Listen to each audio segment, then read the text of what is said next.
இப்போது புதிய அறிமுகம் ஆச்சி ஹோட்டல் சாம்பார் 50 கிராம் ரூபாய் 20 மட்டுமே. அண்மை செய்தி, காங்கிரஸ் மூத்த தலைவர் ராகுல் காந்தியை சந்தித்திருக்கிறார் எம்பி கனிமொழி. டெல்லியில் உள்ள இல்லத்தில் ராகுலை சந்தித்து கனிமொழி பேச்சுவார்த்தை நடத்துகிறார். காங்கிரஸ் மூத்த தலைவர் ராகுல் காந்தியை திமுக துணை பொதுச் செயலர் கனிமொழி சந்தித்திருக்கிறார். திமுகவுடன் கூட்டணியை உறுதி செய்யும் பேச்சுவார்த்தை இன்னும் தொடங்கப்படவில்லை என்ற பேச்சு எழுந்து வந்த நிலையில் தற்போது கனிமொழி ராகுல் காந்தியை சந்தித்திருப்பது முக்கியத்துவம் வாய்ந்ததாக பார்க்கப்படுகிறது.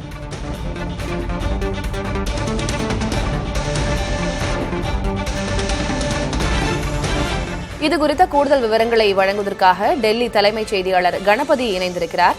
கணபதி, திமுகவுடன் கூட்டணியை உறுதி செய்யக்கூடிய பேச்சுவார்த்தை இன்னும் தொடங்கல, 2 மாதங்களா காத்திருக்கிறோம் அப்படின்னு காங்கிரஸ் மேலிட பொறுப்பாளர் கிரிஷ் சோடங்கர் நேற்று பேசியிருந்தார். இந்நிலையில திமுக சார்பாக கனிமொழி ராகுல் காந்தியை சந்தித்திருக்கிறார். கூட்டணி தொடர்பான உறுதிப்பாடு ஏதேனும் கிடைக்குமா, இன்றைக்கு எதிர்பார்க்கலாமா? அது குறித்து திமுகவுடைய நிலைப்பாடு என்ன என்பதை இன்று கனிமொழி டெல்லியில் ராகுல் காந்திக்கு தெரிவிப்பார் என எதிர்பார்க்கப்படுகிறது.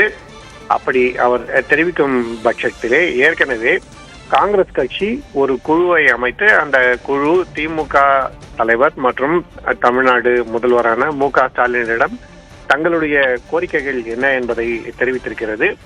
இது ஒரு புறம் இருக்க, காங்கிரஸ் கட்சியிலே பலர் எங்களுக்கு அதிகாரத்தில் பங்கு வேண்டும் என வலியுறுத்தி வருகிறார்கள். அதாவது திமுக மீண்டும் வெற்றி பெற்று ஆட்சி அமைத்தால் அது திமுக அரசாக மட்டுமல்லாமல் கூட்டணி அரசாக இருக்க வேண்டும், அதிலே காங்கிரஸ் கட்சிக்கும் பங்கு இருக்க வேண்டும் என்பது அவர்களுடைய வாதம்.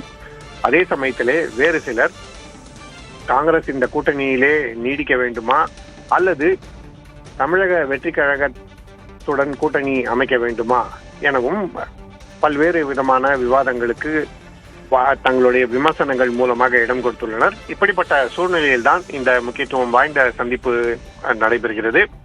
இன்று நாடாளுமன்ற கூட்டத்தொடர் தொடங்குவதால் கனிமொழி டெல்லிக்கு வந்திருக்கிறார். ராகுல் காந்தியும் டெல்லியில் தான் இருக்கிறார், பல்வேறு நிகழ்ச்சிகளிலே கலந்து கொண்டிருக்கிறார். இத்தகைய சூழலிலே திமுகவின் நிலைப்பாடு என்ன என்பதை ராகுல் காந்திக்கு தெரிவித்து பின்னர் ராகுல் காந்தி தனது கட்சி தலைவர்களுடன் ஆலோசனை நடத்தி கூட்டணியிலே தொகுதி பங்கீடு எப்படி இருக்கும், மற்ற பிற அதிகார பகிர்வு போன்ற விவகாரங்களுக்கு தீர்வு என்ன போன்ற விஷயங்களை எல்லாம் விவாதித்து முடிவு செய்வார் என எதிர்பார்க்கப்படுகிறது. ஆகவே பல்வேறு முக்கிய நிகழ்வுகளுக்கு முக்கிய காரணியாக இந்த சந்திப்பு இருக்கிறது என எதிர்பார்க்கப்படுகிறது. ஆகவேதான் இந்த சந்திப்பு மிகவும் உன்னிப்பாக தமிழக அரசியலில் மட்டுமல்லாமல் இந்தியா கூட்டணியிலும் மிகவும் உன்னிப்பாக கவனிக்கப்படுகிறது. கணபதி, தமிழக காங்கிரஸ்ல ஒரு பகுதியினர் தாவேகாவோடு கூட்டணிக்கு செல்ல வேண்டும் என்பதில் விருப்பமாக இருந்தார்கள் அப்படின்னு சொல்லப்பட்டுச்சு. சில நாட்களுக்கு முன்பாக ராகுல் காந்தியை சந்தித்து தமிழக காங்கிரஸ் கமிட்டியைச் சேர்ந்தவர்கள் பேசியிருந்தார்கள். இந்த விவகாரம் தொடர்பாக விவாதிக்கப்பட்டிருந்தது. இப்போ கடைசியா கனிமொழி ராகுல் காந்தியினுடைய சந்திப்பு இப்போ இந்த பிரச்சனைக்கெல்லாம் முற்றுப்புள்ளி வைக்கிறது. திமுக காங்கிரஸ் கூட்டணி தான் உறுதியாக இருக்கிறது. இனி தொகுதி பங்கீடு பேச்சுவார்த்தையை தொடங்கி அப்படியே நடைபெறும் அப்படின்னு எதிர்பார்க்கலாமா? ஏற்கனவே காங்கிரஸ் கட்சியின் தேசிய பொறுப்பாளர்களில் ஒருவரான பிரவீன் சக்கரவர்த்தி சென்னையில் விஜயை சந்தித்து அது பெரிய சர்ச்சையானது உங்களுக்கு நன்றாக தெரியும். அதைத் தொடர்ந்துதான் பல்வேறு விதமான விமர்சனங்கள், கருத்து பரிமாற்றங்கள் நடைபெற்று அதன் அடிப்படையிலே இந்த விஷயங்களை எல்லாம் பொதுவெளியிலே விவாதிக்க கூடாது என காங்கிரஸ் கட்சி ஒரு குழுவை அமைத்தது. அந்த குழு சென்னையிலே தமிழ்நாடு முதல்வரும் திமுக தலைவருமான மு.க. ஸ்டாலினை சந்தித்தது. அதன் பிறகு திமுக தரப்பிலிருந்து எந்த தகவலும் வரவில்லை என தான் காங்கிரஸ் கட்சியின் கிரீஷ் சோடங்கர் தெரிவித்திருக்கிறார். அப்படிப்பட்ட சூழ்நிலையில் ஏன் இப்படி மௌனம் நிலவுகிறது? இதற்கு முன்பாகவே டெல்லியிலே ராகுல் காந்தி மற்றும் காங்கிரஸ் கட்சியின் தேசிய தலைவர் மல்லிகார்ஜுன் கார்கே ஆகியோர் ஒரு ஆலோசனை கூட்டம் நடத்தி அதில் தமிழகத்தைச் சேர்ந்த தலைவர்களை அழைத்து அவர்களுடைய கருத்துக்களை கேட்டிருக்கிறார்கள்.